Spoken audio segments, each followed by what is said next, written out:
Ready? Yeah. All right.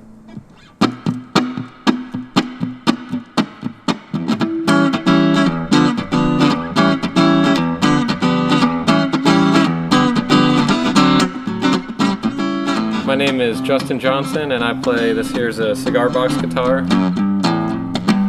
Generally what I play is cigar box guitar and different roots instruments, and sort of devoted my career now to bringing those musical instruments back around and giving them more of a modern twist. I'm from about 3 feet behind you in the camper slash tour bus slash home that Nikki and I live in now and travel the country playing music.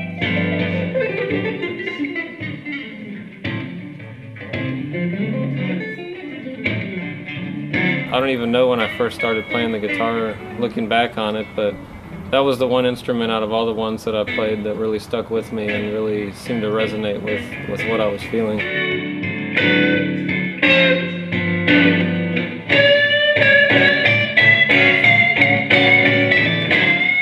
Well, there was a show back in Gibsonville, North Carolina that I performed, and they were selling cigar box guitars there, and I'd seen them around. I'd never really played one before, but the owner of the venue asked me if I'd play it, and I didn't know how to tune it. It was a little 4-string, and ended up making up a tuning for it and plugging it in and playing it with some slide, and ended up playing it most of the rest of the night then. And after that show, the owner let me keep the guitar, and he said that it seemed to belong to me. So blues and a lot of the first gospel music ever played on stringed instruments and different things like that were played on 1-string diddley bows and cigar box guitars, and people just didn't have the means to go out and buy an instrument or borrow an instrument, so they had to put something together, and that's what these guitars and stringed instruments really symbolize to me.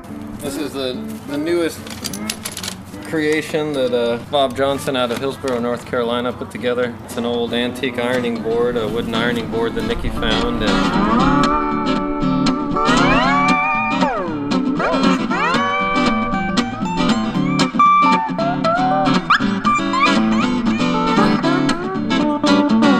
It gave me a great motivation to learn the lap steel, since I'd never played a lap steel until he kind of put it in front of me and said, learn this for your next tour. So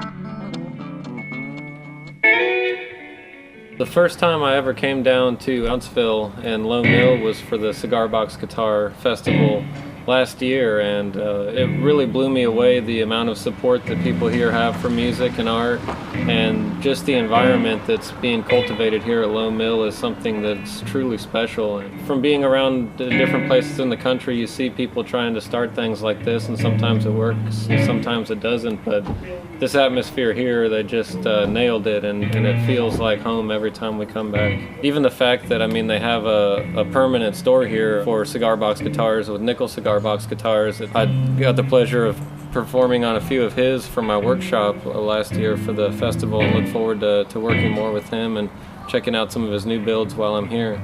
Touring full-time and living on the road full-time without a safety net or a place to go back to, just you don't know what's going to happen, you don't know where you're going, and it's extremely powerful and extremely rewarding. At the end of the day, to just have that experience, to be in a different town, to see unexpected things happen, and to learn how to deal with them and learn how to adapt to them. And when it's all said and done, that's just something that we can be proud of and we can enjoy together.